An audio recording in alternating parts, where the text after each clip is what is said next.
നൈജീരിയയിൽ പറന്നുയർന്ന ഉടൻ വിമാനത്തിന്റെ എഞ്ചിൻ പൊട്ടിത്തെറിച്ചു.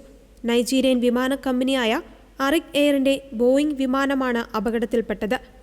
ലാഗോസിൽ നിന്ന് പോർട്ട് ഹാർക്കോട്ടിലേക്ക് പുറപ്പെട്ട വിമാനത്തിന്റെ ഇടതുവശത്തെ എഞ്ചിനാണ് ആകാശത്ത് വെച്ച് പൊട്ടിത്തെറിച്ചത്. അപകട സമയത്ത് വിമാനത്തിൽ 80 യാത്രക്കാരാണ് ഉണ്ടായിരുന്നത്. വിമാനം സുരക്ഷിതമായി നിലത്തിറക്കിയതിനാൽ വൻ ദുരന്തം ഒഴിവായി.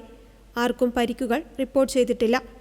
വിമാനം പറന്നുയർന്ന മിനിറ്റുകൾക്കുള്ളിൽ എഞ്ചിനിൽ നിന്ന് വലിയൊരു ശബ്ദം കേൾക്കുകയും പൊട്ടിത്തെറി ഉണ്ടാവുകയുമായിരുന്നു. ഇതോടെ വിമാനം തൊട്ടടുത്തുള്ള ബെനിൽ വിമാനത്താവളത്തിലേക്ക് തിരിച്ചുവിട്ടു. എഞ്ചിന്റെ പുറംഭാഗത്തെ ആവരണം പൂർണ്ണമായും തകരുകയും കഷ്ണങ്ങൾ വിമാനത്തിന്റെ മറ്റു ഭാഗങ്ങളിൽ പതിക്കുകയും ചെയ്തു. ഇതിന്റെ ദൃശ്യങ്ങൾ യാത്രക്കാർ സോഷ്യൽ മീഡിയയിൽ പങ്കുവച്ചിട്ടുണ്ട്. സംഭവത്തിൽ നൈജീരിയൻ സേഫ്റ്റി ഇൻവെസ്റ്റിഗേഷൻ ബ്യൂറോ അന്വേഷണം ആരംഭിച്ചു.